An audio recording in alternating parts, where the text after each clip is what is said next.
Got it?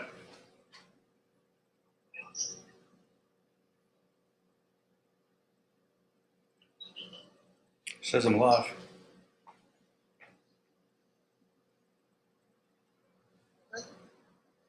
Got it? Yeah. Cool. Okay, so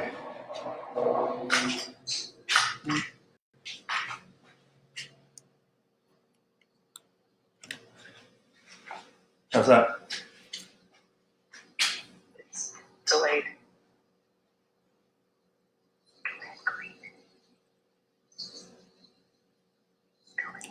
James Helton.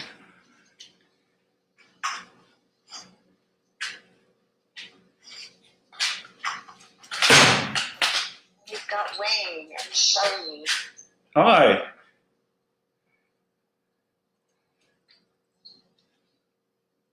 So we got Oklahoma and DC, out of North Carolina as well. Is that Jane Hanford? Mm-hmm. Out of Canada. Hey, Jane. All right. So what we're doing, we're just doing a little bit of super final prep before we go live. We're going to go live at 1 o'clock with our program. So just bear with us, and yeah, we'll get started.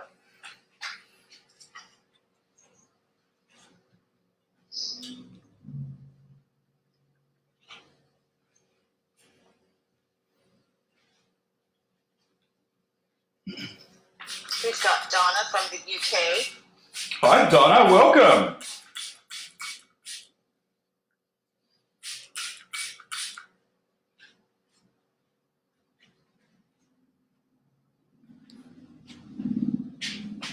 Rebecca from the Netherlands. Wow, we're just hitting all the corners. This is awesome. Welcome.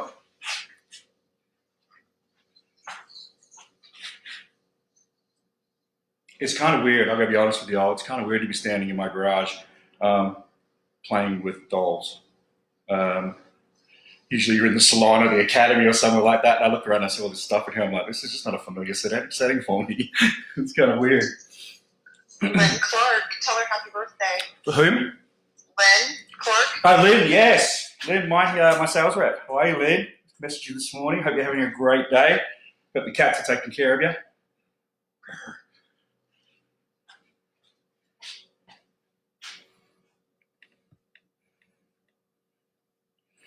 Hey, Bobby. What else we got on here? Victoria, yes. Why are you Victoria?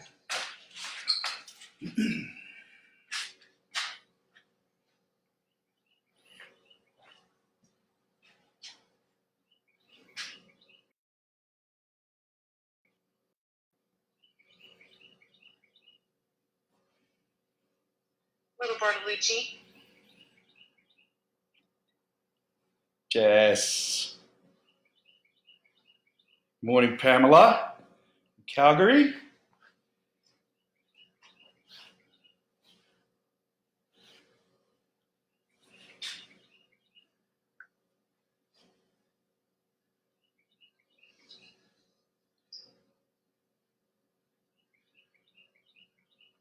Deborah from West Coast. How you doing?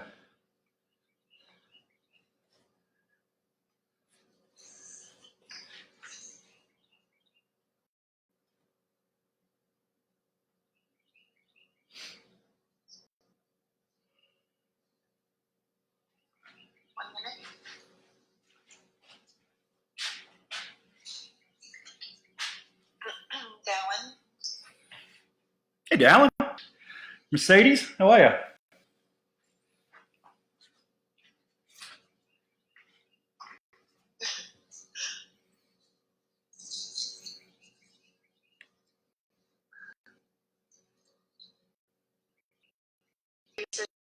Shadow animals.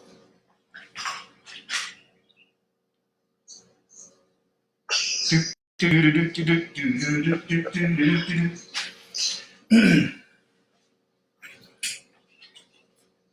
go. 1 o'clock. 1 o'clock. Hey, gang, welcome to Texture Unleashed. We are really pleased to bring you the 10th of our Academy online here for you. Had some really great content over the past. This is our 10th live. So looking forward to going ahead and sharing some more information and so forth with you. We talk about texture, and when this class was put forth, was suggested to us, it's about like cutting curls and so forth. Yeah, we want to make sure that we're cutting curls right, and we're using the correct techniques and correct tools to be able to really go ahead and have your result be exactly what you're looking for. But we also want to talk about some of the products that we need to go ahead and utilize as well, and why we're using them. So the foundation of being able to have a successful outcome when you are dealing with texture, dealing with curls, is just as important as the actual techniques that we're utilizing. One thing that I had thought about when I was getting prepped this morning was, especially when you're dealing with curly hair or textured hair like we've got here with this doll, is a lot of times our clients who do want to have curls do want to go ahead and blow dry their hair out straight as well. So what we want to make sure is that when we're cutting curly hair or textured hair, that we're also keeping in mind that they're going to probably want to blow this hair out at some point where it's straight. So what I've done is I've actually created two different benchmarks here, or two benchmarks, and there's exactly the same haircut. One has been scratched up and has been air dried just a little bit. Then the other one I just smoothed out. But they're exactly the same techniques. I've done no detail work to these at all. We're going to do that during the program today. That way you can really sort of see how the techniques are able to work, both going from texture and going to a smooth, glassy type of finish. I did use a couple of different products when I was blow drying out one from the other. Obviously, because we're looking for a slightly different result. So I'll give you those. I'll give you those formulas as we go through those cocktails, as we go through the actual program.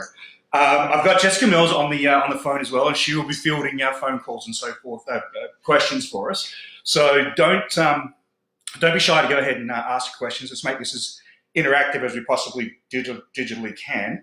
Let's go ahead. Let's have a little bit of fun, and let's really sort of expand our mind and just open ourselves up to maybe just grabbing a little bit more, a little bit of maybe different information that what you might have already heard. A little bit about myself first. My name is Gareth Palmer. I am the senior creative designer for Kuhn Hair Cosmetics here in the States.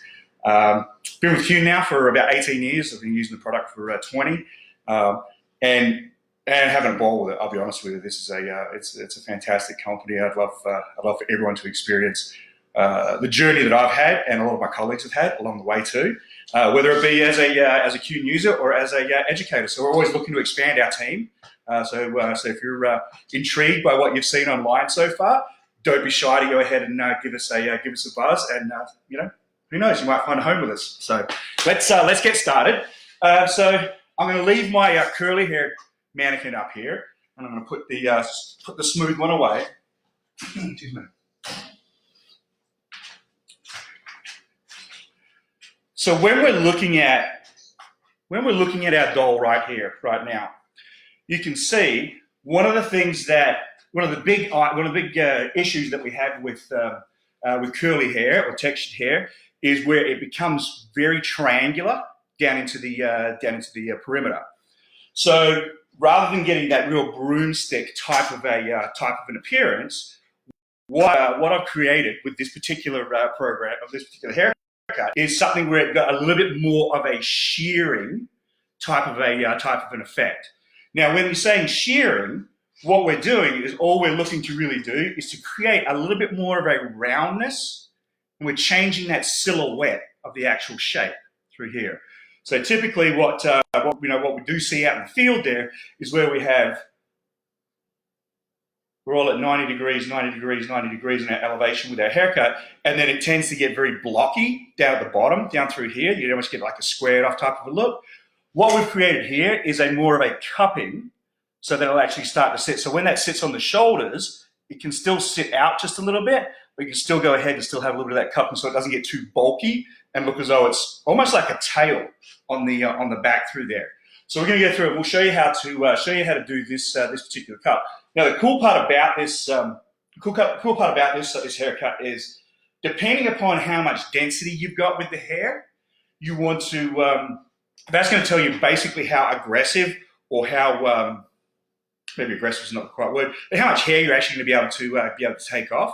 Because what I have found to be true is, with textured hair, depending upon the way that curl pattern starts to sit into the hair, you may find that it gets a little bit bulkier into the center nape, in through here, down from the occipital down through here, and it could get a little bit weaker towards the hairline on that nape area.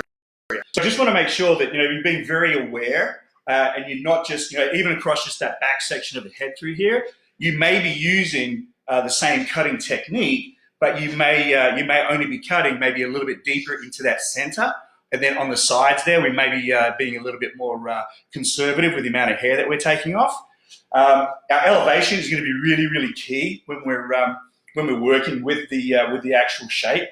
That way we don't go with a almost like a capping or a hat type of a feel with a really, really heavy layer through there. So, once we talk about having that too much bulk in through the bottom, the next big thing is it gets too flat on top, and then it just goes boom, like so. So we're going to make sure that we can be able to really introduce a little bit of layering in through that top, and that's just a lot of that change of elevation. Sometimes you do find that at that crown on the top of the head there, you may find that the curl pattern may not be quite as tight.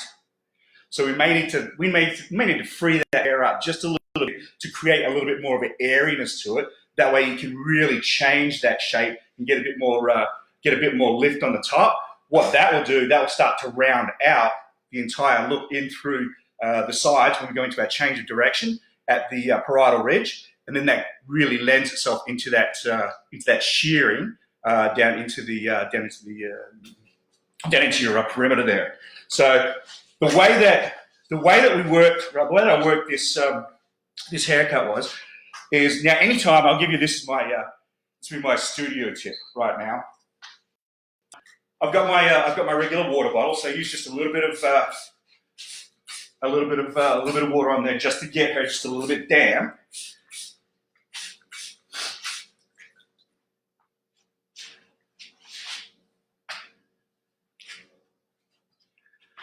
My next product that I'm going to be using is going to be our blowout gelée. I'm going to use a couple of pumps, and we're going to cocktail that with our curl cream. Now you want to make sure that you're getting enough product into the hair. So when we start putting the product into the hair, I'm just going to use my fingers just like a rake, start to rake my fingers through, working that down from the outgrowth all the way through the mid-lengths out into the ends. And at no point am I grabbing the hair, so I'm really just trying to rake this all the way through. By using your fingertips this way as opposed to using the palms of your hands, you're not getting all of your product into one spot. So you think about it, how many times have your clients come in and said, yeah, that product didn't work. I'm going to show you how they applied it, put it all on there, and they just went straight like so. All the product's in the front, there's nothing in the back through here. So what we want to make sure we're doing is getting an even distribution of that product all the way through. As I've worked that product in, I'm just going to comb that through.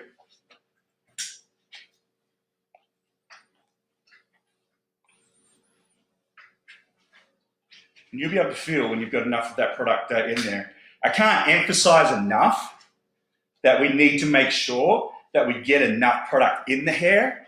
So if we don't get enough product in the hair, then we're really not going to be able to have that shape memory as well. So this is part of our foundation setup. Now, to add, because the one thing I don't want to create is really, really sticky curl or crunchy curl. One thing that I have found is, so this is obviously it's a blend bottle from our blend line, but it's full of water. And what I like to go ahead and utilize is a little bit of our liquid hairspray.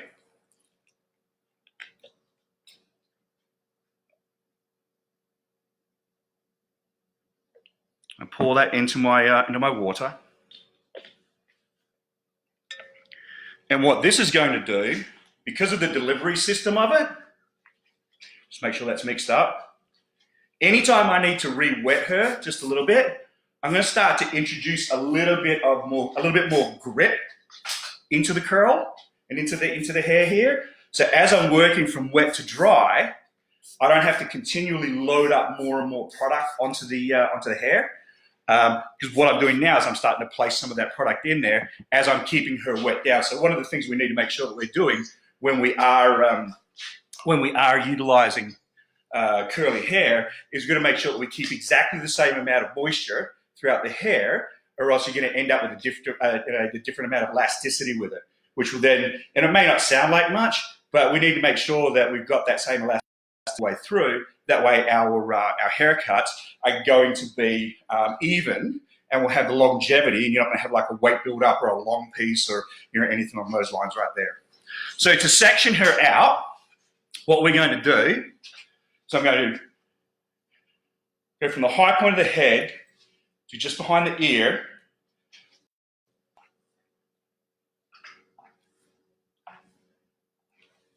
And it's going to be a very, very short.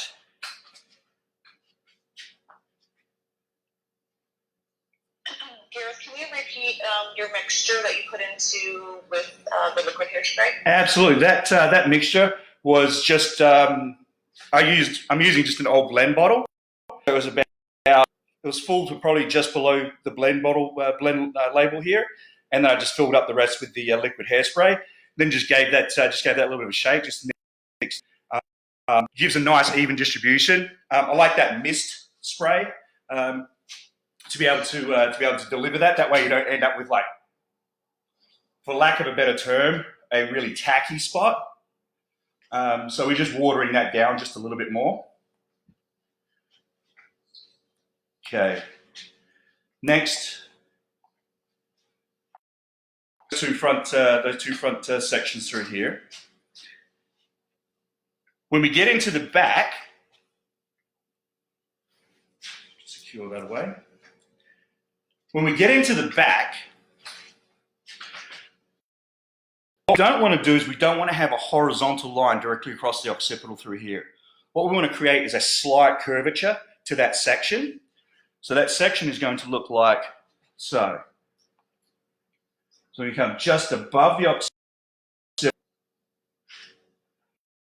down, so you can see that's a very slight diagonal back, okay?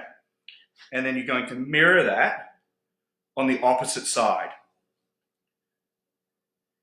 Now, by doing it this way, to just doing a horizontal section, just secure this top away. By doing this, instead of doing that horizontal section directly straight across the back here, what I've been able to pick up is just a little bit more hair just behind the ear.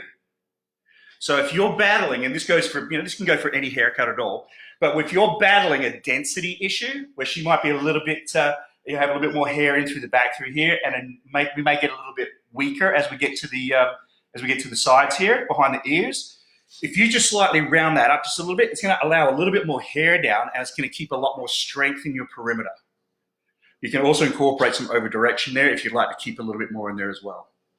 So what we're going to do to cut this back section, I'll just lift her up just a little bit. There we go. We're going to break this up into four different sections. First section, we're just going to split that in the middle. 1, 2, 3, 4. Okay.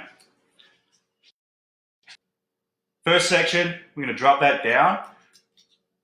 Now, because we're dealing with some curl in the hair, I don't want to put tons and tons and tons of tension on there. So I'm just going to use the wide tooth of my comb and very lightly, I'm just going to point cut that.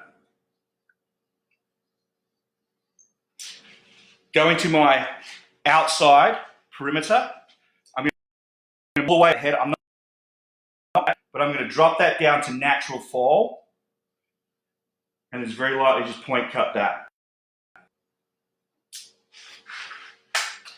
Opposite side, I'm going to do exactly the same.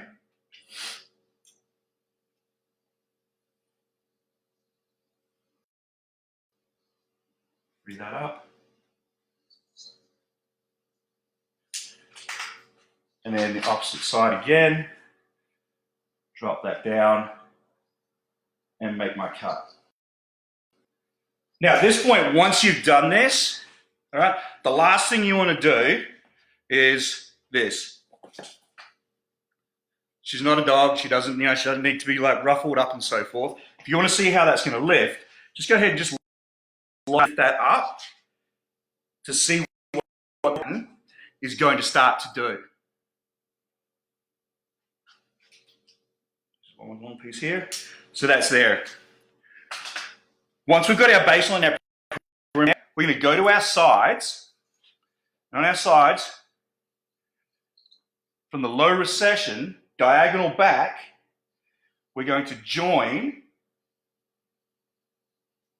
to that back section. So you can see what we've created, a big horseshoe around the entire head. Combing this down into natural fall. Once again, using the wide tooth of my comb. I'm not going to use the fine tooth here. Using the wide tooth of the comb. We're going to just very lightly point cut this. It's not super deep because we're going to make sure that we're keeping a lot of strength in our perimeter there. Opposite side, we're going to do exactly the same.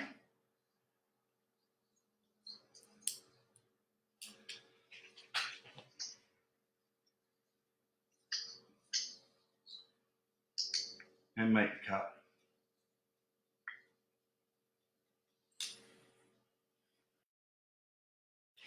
So basically, at salon speed, you've done this is this is maybe what, say 3 minutes of of work. You've got your perimeter all the way in. Now we can really get in and start working on the interior and creating the lift and utilizing a couple of different to help give you a little bit of volume and to give you control on this as well. So we're just gonna, yes, ma'am. Are you starting the section from the temple? Low recession.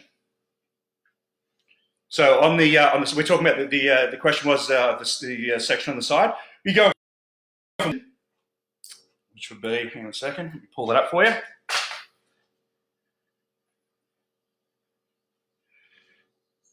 Right here. That's where that section is going to. To originate. If we've got someone who has got super fine hair, or they don't have a lot of density, I could move that up higher, which would give me more in my perimeter, strength in my perimeter. If you've got someone who has got more hair than like a Yeti, drop that down even further, so you still get that strength in there. What you want to make sure you're doing, and all this is you want to make sure that you've got a visual balance of strength in your in your perimeter through there. So you don't want to have like weak spots or any holes or anything along those lines there. Hope that answers the question. Yeah. And Gareth, what kind of cones do you use? What kind of? These are YS Parks. YS Park cones. What I've found, and this is I think this is true with any tradesman, whatever trade you might be in. When you find a product or a company that you like to utilize, whether it be like your shears or your combs or your clips or clippers or whatever it is, typically staying with that same product, that same group all the time, nothing then feels foreign in your hands. Because what I find if I'm, for some reason, if I ever had to and utilize someone else's equipment, it always feels foreign and feels weird in my hands. So I want all of my equipment to be an extension of my hands. So, not endorsing any one particular product. These are just the ones that I like. So, Cool. And how do you accommodate for uneven curls? Uneven curls? Okay, that's a great question. So uneven curls. So you'll notice when I was cutting that baseline, there was very little tension that was put onto the hair. When you start to put tension onto the hair, you then start to bring everything down, and we're manipulating where that hair was. So when we get down, and if I continually like comb it, like we normally would, go to our fine tooth and really put some tension on there, I'm taking all of that curl pattern out and I'm starting to really control how that looks. So if I go back to my wider comb, the wider tooth of the comb, take that tension off, the hair's gonna, if I give it a chance, the hair's gonna react. So curlier pieces will start to go ahead and curlier pieces will start to spring up, and pieces that may not have quite that same curl will then begin to go away. So that makes it a little bit easier. Great. And will you be cutting one length now or layers? This is going to be layers now. Yep. So what I've done is we had our horseshoe section in through the back, and now you can see I've taken another section just at the crown. Out. This section here, we're going to go back into our same sections that we did on the bottom, so it's going to be 4 sections. My elevation at this point is going to be 90 degrees horizontal. Sorry. It's going to be 90 degrees horizontal. You're going to use the top section of the bottom, with the previous section we just cut. That's going to be your guide. So you can see there's my guide right there.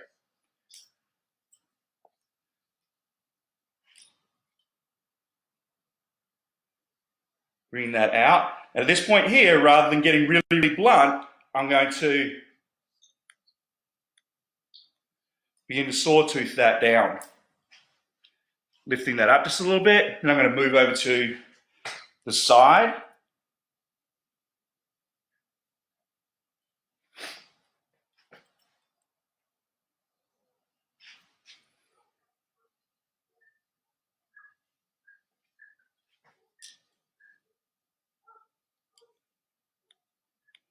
Now the idea when you're moving from side to side through here is you don't want all these sawtooths to match. Okay, because what that'll do, that'll produce weight. So these are all independent of each other. That way it gives it a little bit more of a seamless type of a feel. Right behind the ear right now, not much hair. Dropping that out. Opposite side, you're going to do exactly the same, making sure that our elevation is going to be at 90 degrees horizontal. That's what our mirror is for in the salon. As much as our clients like to believe it's about them being able to look at themselves, it really is a working tool for us to be able to make sure that we've got position completely right. Picking that hair up and dropping that down.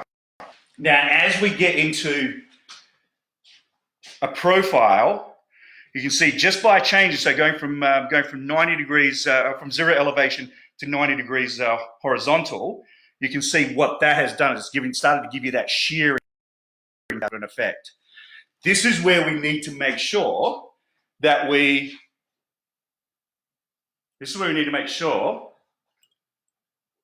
continue to change our elevation to keep that rounding going through. And Gareth, would it matter if you cut up into the hair rather than down?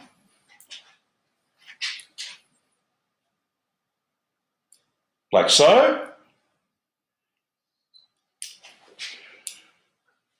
Cutting up into the hair, cutting down. On this particular, on the previous section, we're cutting into the hair. There's a slight upcut. So what you're going to find is you've got shorter pieces. So as that sawtooth goes, if you're cutting up into it a little bit like so, you've got shorter pieces going to support longer pieces as well. So I'd much prefer to have a longer piece sit just over the top with something supporting that, as opposed to having shorter pieces on the top which could start to fly away. So I hope that answers your question, who was that? Michelle. Michelle. And do you ever cut your layers at the back shorter than the front with curly hair? Depending on what the curl pattern looks like.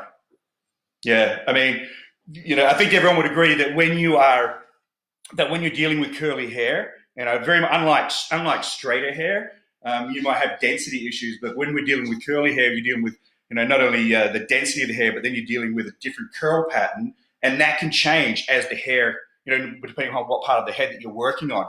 So when I move from one section to the other, depending upon what how that curl pattern is starting to really present itself, I may change my technique. So I may get a little bit more aggressive and take maybe a little bit shorter, like you're talking about, or I might leave it where it's a little bit longer. Are you over directing the hair in any direction? Not yet. No, everything is on base. Now, if the only time that I'd start to really over direct hair is if I wanted an increase in length going to like front or back, or whether I'm really starting to try and take care of a density issue. Okay, so next section. So you can see I've picked up. There's that section we just cut, and now here's my length. We're going to change our elevation here. We're going to go to 45 high, so it's 45 degrees above.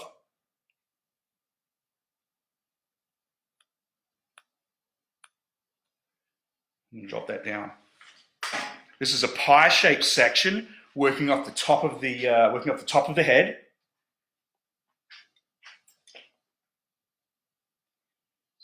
You can really see as I'm working around the head that there's a really big body position change. So rather than me moving, I'm moving my doll around here. By doing the big body position change, what I won't do is I won't have any unwanted over direction. So I'm not going to pull the hair to me. I'm not going to lean. Some of us do the hairdresser lean where we get, we're good going one way, then we get to one point, then we just stop, and then we just start to lean into it. Then we start to introduce a little bit more over direction or unwanted over direction.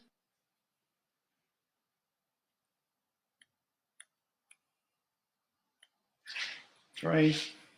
Making sure we're staying on base all the way around. And once again, this is not a deal where we're matching up the layers from side to side. I'm just using my guide from the previous section, so the section below, to cut to it.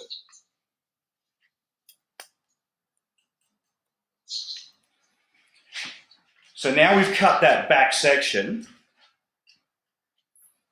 I'll lift that up a little bit.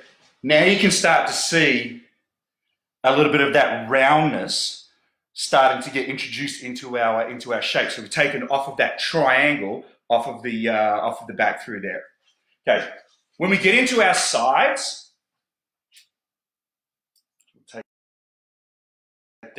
first thing that we're going to do when we get into the top and drop that down is we're going to establish where their part is. So whether they're part, whether they're a center part or they're a side or whatever, we need to go ahead and establish that. Here's our part right here. Let me just mist her down a little bit. Here's our part right here, and we're gonna give her a little bit of fringe action as well. So to create fringe, what we're going to use is the spine of our comb, and we're also going to use the outside of the orbital bone on the eye. Now, the reason we use the orbital bone is that's something that doesn't move. We're not going to use the inside of the eye or the eyebrows, depending upon where they might be drawn on that day, or even if they match. This is something that doesn't change, so it's a landmark you can always come back to, and we use it as a reference point that's going to that doesn't move. So the way that we're going to do this is you're going to use the spine of your comb, put that on the orbital bone, and you're going to roll that up, and it's going to create a triangle. We're going to create that triangle.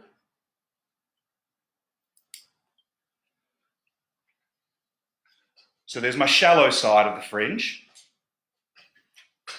And then when I come over to the opposite side,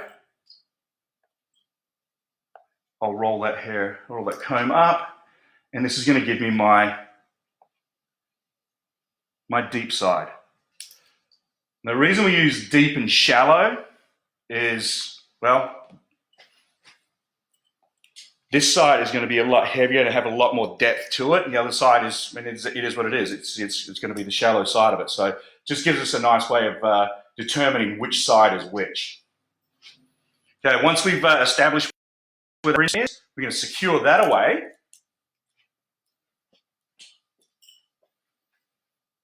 There you go, darling. All right. We start to work on that front quadrant of the that we had secured away before. Once again, we're going to work in a pivot fashion. So we're still going to be working off the high point or the apex of the head through here, and we're going to go through. So don't get vertical with your sections at this point here. Okay, so first section here. So you can see is a slight diagonal forward through there.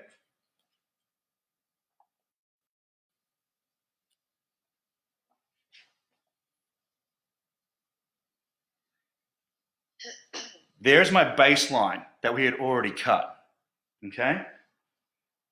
Now, rather than going straight into a 90 like we had before, what we're going to do is we're going to go to a, thank you, we're going to go to that immediately to that 45 high.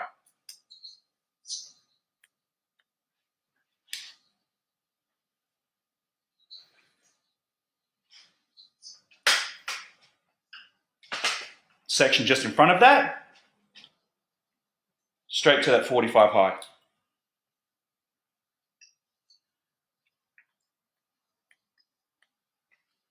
me drop that hair down. What this is just a little bit of framing around the face, which obviously we can come back and we can detail out when we finish. I'm going to mirror that on the opposite side.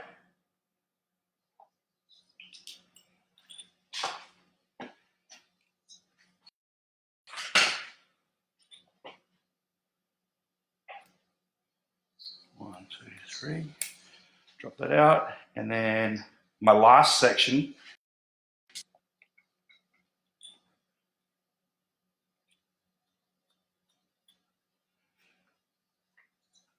So Gareth, your friend Tom Chapman would like to know if you ever use clippers to cut long hair. I have, Tom. Tom would like to know about clipper work with long hair. Absolutely. I really wanted to do that to your hair, actually. Yeah, using clippers on long hair is another cool technique. It's not for the faint of heart. It's something that you need to get a lot of practice in with something like that. I think the cool part about clippering long hair is, it does give a slightly different result to the finish, but I really like texturizing with my clippers. Now that's when you can literally scare the pants off your client.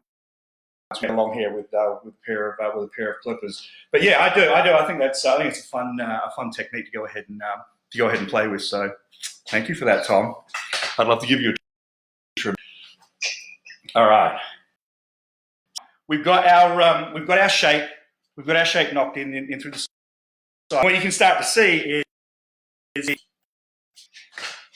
you're starting to get a little bit of a shearing in through those sides as well. So let's free up this fringe area. So I'm going to grab my work off of her part. So my shallow side, I'm just going to secure that away on the top there because I don't need that at this point. It's starting to get just a little bit dry, so we're just going to mist her down just a little bit. So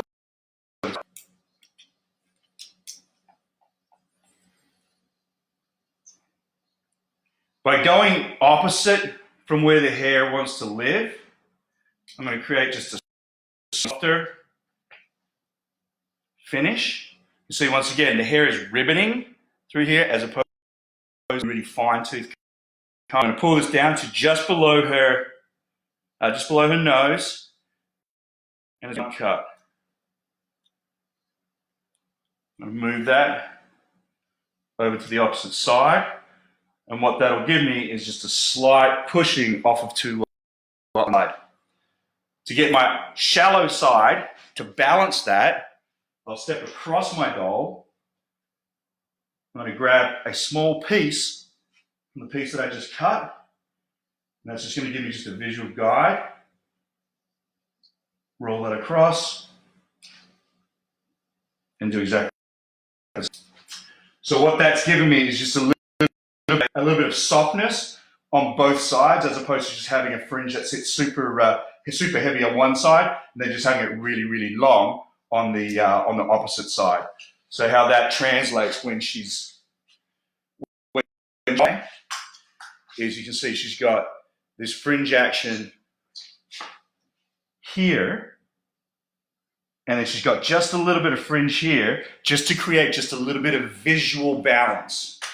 When you're looking at her, it doesn't look like she's got all this hair sitting on one side of the face and then not on the other side. So this is just a visual thing for her to go ahead and be able to feel as though it's got a little bit to her look.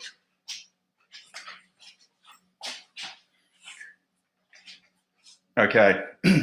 What you find at this point now is if she has got a lot of, if she does sort of flatten out a little bit up here, like she doesn't have quite the same curl intensity through that top section, we're going to take an oval shape through the top. We're going to leave the fringe out through there. Take an oval shape here.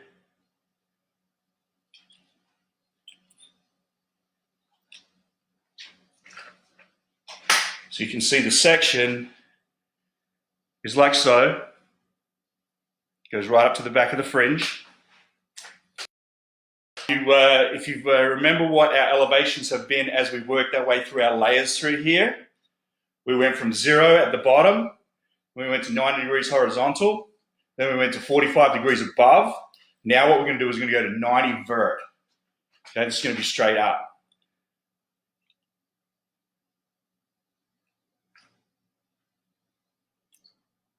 And we're just going to start to free up just a little bit of that hair on the top. And you see that lengthen through the front through there. What this does when it starts to sit down over the top of the hair, what you'll find is this one here has got a lot of length, which sits all the way down. So that's given her that shape that sits out like so and then comes in. What this one will actually do is start to round out more. So if you've got someone who doesn't have the same amount of curl intensity on the top, that will actually start to lift that up just a little bit more to create, once again, more visual balance. So we're not doing, we're not doing beauty school haircuts here. These are highly personalized haircuts. For every head is absolutely exactly the same. So that's that. So now when we get into finishing her and starting to blow dry her, which I'll do just a little bit, I'm not going to go through all the steps. I'll blow drying her. Just to recap what I've got in here, we've got our blowout gelée and our curl cream, and then in my little secret formula in here is liquid hairspray and water. But I do want to give her just a little bit more oomph as well. So by creating just a little bit more, I'm going to go into our soft mousse, and we're just going to scrunch that in just over the top. So I use an ample amount. And then in applying this, we're just going to start to really work that in. Now, one thing that I have noticed out in the field when people start to blow dry curly hair is, and I see this, you see this in salons all the time, is the first thing that we want to grab is, we grab our diffuser and so forth, and then we immediately go to the nape and start to do that. The idea of this haircut is not to create bulk at the bottom. So let's do this. Let's go through and let's start blow drying at the top. Start to introduce some of that curl where it needs the help. And we can allow some of this down the bottom, down the nape, to air dry a little bit more. To create that real shearing shape, as opposed to creating, because when we scrunch, we want to go ahead and lift and place it into the diffuser. That also creates a little bit of volume. We want the volume up on the top. We don't necessarily want the volume down at the bottom. So let's blow dry the bottom. Now let's blow dry the hair with purpose. We did all using our products and setting it up and using techniques to create this shape. Let's not blow it with a blow. So let's blow dry with a purpose, just like we cut with a purpose. Work on the top. So I've got my blow dryer on low speed and high heat. And all we're doing is I'm just lifting that hair up to create I'm just letting the blow dryer do the work. What kind of blow dryer are you using, Gareth? I'm using the Gamma Professional blow dryer. It's nice. I like it. It's quieter than the old dryer that I had, so now I have to listen to my clients more when I'm blow drying. But it's a good blow dryer. I like it. It's pretty cool. Yeah.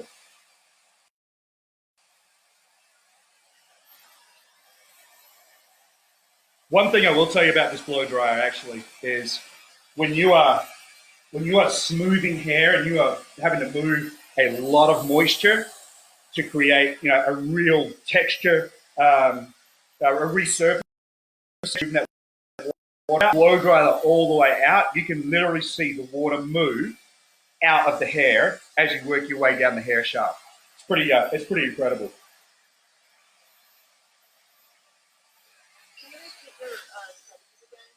Yep, I'm on my lowest power setting and I'm on my highest heat setting. Now what you'll also notice as we're working around the head here is I'm not just staying in one spot just to get it completely bone dry. We all know that as we blow dry curly hair, if you continue blow dry, it gets really it has the ability to get frizzy or to get flyaway. So I am allowing a little bit of dry rather than getting it completely bone dry. Start to work into the back section.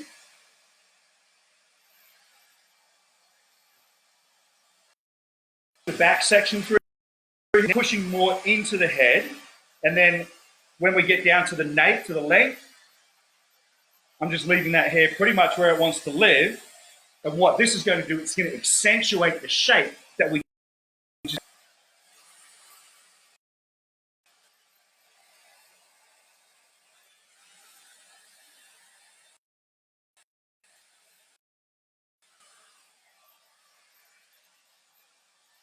when we get to our fringe. I said I wasn't going to do a whole blow dry, but it looks like I am. When we get to the fringe, I'm going to lift a little bit of that away from her face, just to open it. And all I'm using is my fingers like a rake. So exactly the same way I applied our product into the hair, I'm now utilizing my hand. It's like a big comb. It's another tool. Lift that hair up and back.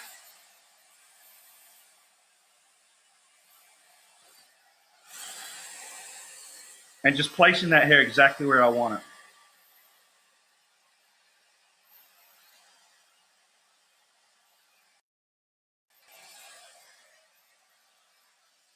So you can really start to see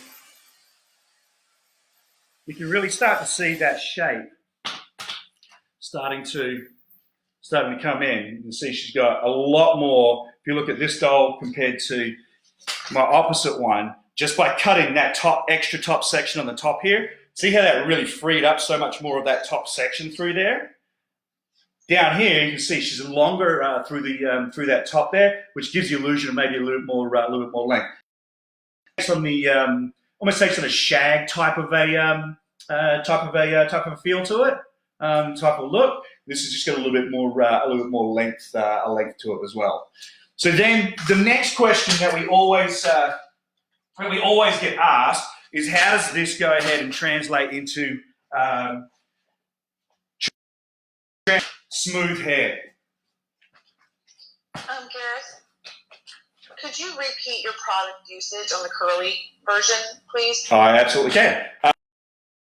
I prepped her with two-phase, and then I utilised a cocktail curl cream and our blowout gelée. Put those two together. And then throughout the entire haircut, I've been this has got water in it, and then it also has liquid hairspray. So I mixed those two products up. So what that was doing is I was introducing a little bit more grit, a little bit more texture to it as I'm cutting the hair. That way I didn't have to apply like a ton more product. Then with my last haircut, what I did is I actually utilized a little bit more, a little bit of soft style mousse, just to give it just a little bit more hold and so forth in there. This doll, the smooth one, I used some root volumizer on her and straight cream. And this is this is exactly the same haircut. Like that. So when people will ask me like, how does it translate? Are you going to see all of that sawtooth in you? Is it going to be, or is it going to look unbalanced? This is exactly the same haircut. Now I haven't detailed her. I didn't finish her out properly. I just went ahead and blew her out, and you can see that just a little bit of work just in through that back section through there. Absolutely. But this has got dual use. You can, this can be sold as as someone with straighter hair or someone with texture. So there's a lot of different aspects and so forth, aspects in the way that you can sell this. But this is the number one thing that people ask all the time. Oh, what does a curly hair cut to, how does it translate to dry hair? I did see a diffuse a client upside down. Yeah, sometimes I do. It depends upon what the look is that I'm going for. A lot more volume in through the top, like a really a super activated look, where you've got you want to really air it out. Absolutely. If I'm looking for something a little bit more controlled, maybe not so much. I would go ahead and I'd keep her there. If I'm looking for maybe a little bit more curl, maybe towards the back, I may have them put their head back this way. To help create just a little bit more lift, a little bit more volume through there. But yeah, if I'm looking for super big hair, yeah, that's when I do that upside down. So that's that. Now, how much time we got? Where are we at? You're at 10 minutes. Sorry. Okay, so here's my first benchmark doll. To detail this out just a little bit, I'm going to go to my favorite product in the whole wide world, Brilliant Gloss Spray. Not only is this a great, shining product, but it is a fantastic dry cutting tool as well. It just helps give a little bit of slip to the hair. And I'm going to be honest with you, I find it difficult to use too much of this particular product. So I'm using this just all the way over, and I'm applying liberally, as you can see. And just using my shears, we just want to start to detail her out just a little bit. So what I'd like to do is just to introduce just a little bit more framing just around her face through here.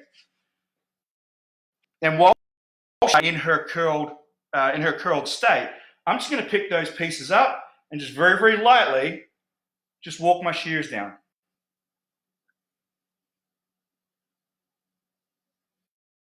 Into the mirror to see that I'm getting that balance there. I'm like, all right, cool, yeah, I like that. And she's like, oh, I love it as well. I'm like, I know. Just a little bit over the top. Take that out. If I want to introduce maybe just a little bit more lift into that top section. Once again, I'm just going to pick those pieces up. I'm going to stay away from my front hairline, leave that out, and I'm just going to walk my shears through it. And I'm going to go up in walking this. And it's just a light chatter, chatter, chatter, chatter, chatter, chatter, chatter, chatter, chatter, chatter, chatter, chatter, chatter, chatter. Not taking tons of hair out. lifting that up. And what this is going to do, it's actually going to lift that hair up more. Shorter pieces pushing longer pieces, but we haven't put it in there. So one thing you probably will never see me use when I'm doing long, especially long curly hair like this, is a pair of texturizing shears. And this is just my personal belief, but anytime you open and close texturizing shears, you put a line of weight in there. And it doesn't matter which way you put it in there, it's still going to be a line of weight. That weight, if we do that throughout the entire haircut, at some point, yeah, that may go ahead at the start, but that weight is going to shift.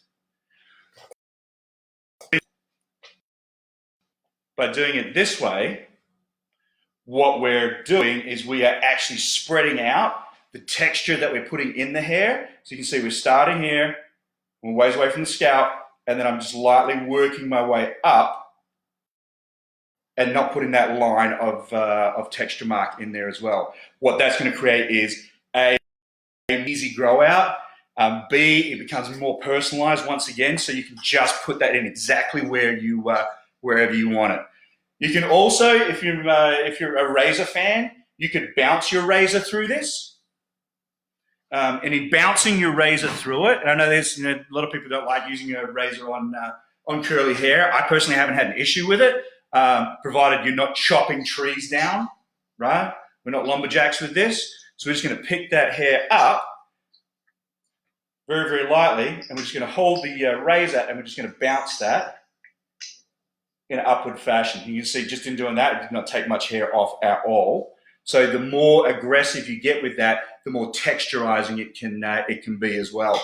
So so there's a couple of different ways that you're able to go ahead and do this. I find too many people go to their texturizing shears or their blending shears too quickly with curly hair, and that actually for all the hard work we just did with our elevation change and using our technique and staying on base and blah blah blah, all that, you basically just ruin we're ruining the haircut by taking that weight out, because we're doing it fairly randomly as opposed to doing it with purpose.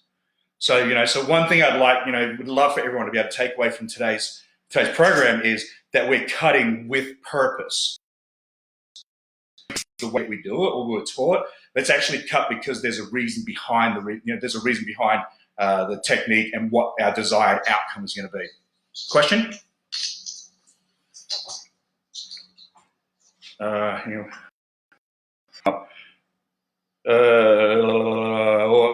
What are your thoughts regarding texturizing on naturally curly hair, making it more frizzy? I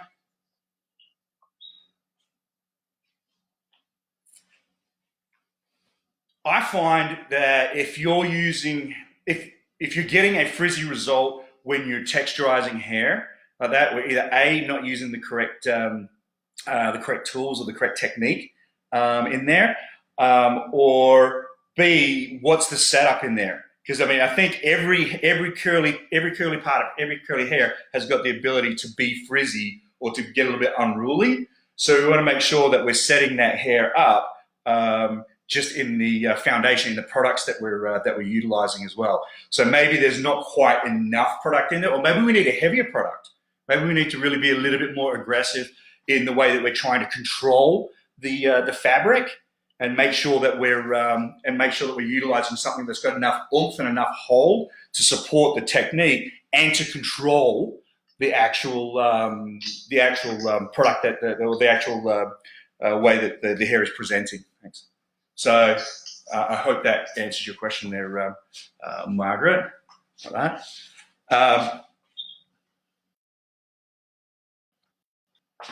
What other questions do we have? We have anything else floating around out there? These are really cuts. What I would love for everyone to be able to go ahead and take away with today is cut with a purpose. Not every head is exactly the same. Curl presents so differently on one head that it can be super wicked tight in the back. It can get a little bit weaker in through the sides. She can be really very top of her head. So don't utilize the same tension throughout the whole thing. I think we really just need to be able to. Yesterday in Jessica Bartolucci's class, they said she was the hair whisperer. The hair tells me what I need to go ahead and do. So the way that the hair presents and goes and is telling me how it wants to lay is the way that I'll react, that I will use to get the shape that I'm looking for. Don't just go in nearly and do exactly the same technique with exactly the same amount coming off every same place.